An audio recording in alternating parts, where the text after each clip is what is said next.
C'est un rendez-vous classique auquel ont été conviés les étudiants du Centre culturel chinois au Bénin, notamment ceux qui se préparent à se rendre en Chine. Une séance projection qui met en lumière la capacité de la Chine à transformer la nature avec un zoom sur l'essor de l'énergie éolienne.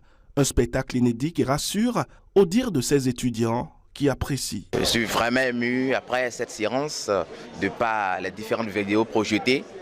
D'une part, une vidéo présentant un aspect très intéressant, l'harmonie entre les êtres vivants et puis la nature d'une part qui est très attrayant en faisant étape de la Chine, un pays merveilleux sur lequel nos différents pays en voie de développement peuvent prendre appui, et également l'épopée d'un jeune également qui est parti également en Chine dans une perspective de développement durable, mais également qui a pris par action grâce à une énergie, l'énergie renouvelable qu'est l'énergie éolienne, et qui pense y travailler longtemps pour pouvoir faire partie au fait des précurseurs de cette énergie et de préserver l'environnement sur une durée. Comme on l'a dit dans les projections, c'est de la nature que les hommes vivent.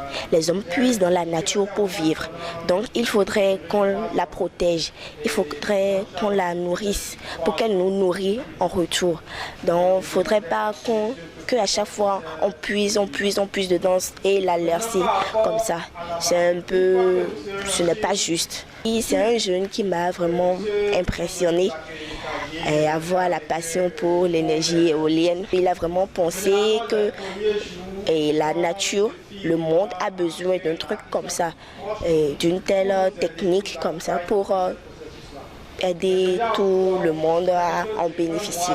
En effet, cette projection sonne le glas d'un réel développement de l'Afrique et de sa jeunesse en mutualisant les ressources et les énergies. Au centre ici, on a l'habitude de faire des projections parce que le Centre culturel chinois a pour vocation, l'une de ses vocations, c'est la culture, c'est de divulguer, de promouvoir la culture chinoise au Bénin.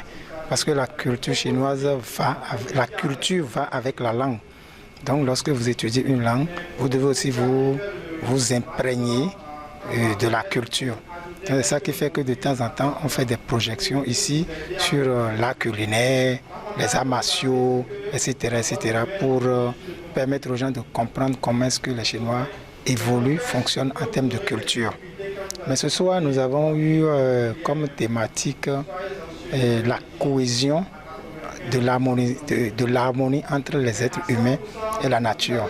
Parce qu'aujourd'hui, de nos jours, en fait, c'est qu'on remarque que les gens sont plus enclins à détruire la nature, alors que les gestes que nous posons chaque jour retournent contre nous après, compte tenu des conséquences.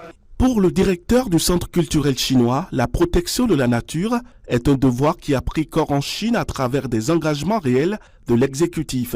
Par ailleurs, le partage d'expériences de l'entrepreneur français se présente comme une boussole à la jeunesse qui doit pouvoir saisir des opportunités et se transcender. Ce soir, il y a presque 100 jeunes béninois qui se sont réunis dans la salle polyvalente du Centre culturel chinois au Bénin pour suivre une projection. C'est pourquoi nous avons projeté un documentaire dont le rôle principal est un jeune français qui a travaillé dans le domaine de la protection de l'environnement en Chine, surtout dans le domaine de la production de l'énergie aéolienne. Ouais, c'est pourquoi c'est lui, à travers de sa propre bouche, qui vous racontait son histoire en Chine, comment le gouvernement chinois promulguait des lois pour protéger la nature, surtout pour développer l'énergie naturelle de la nouvelle génération.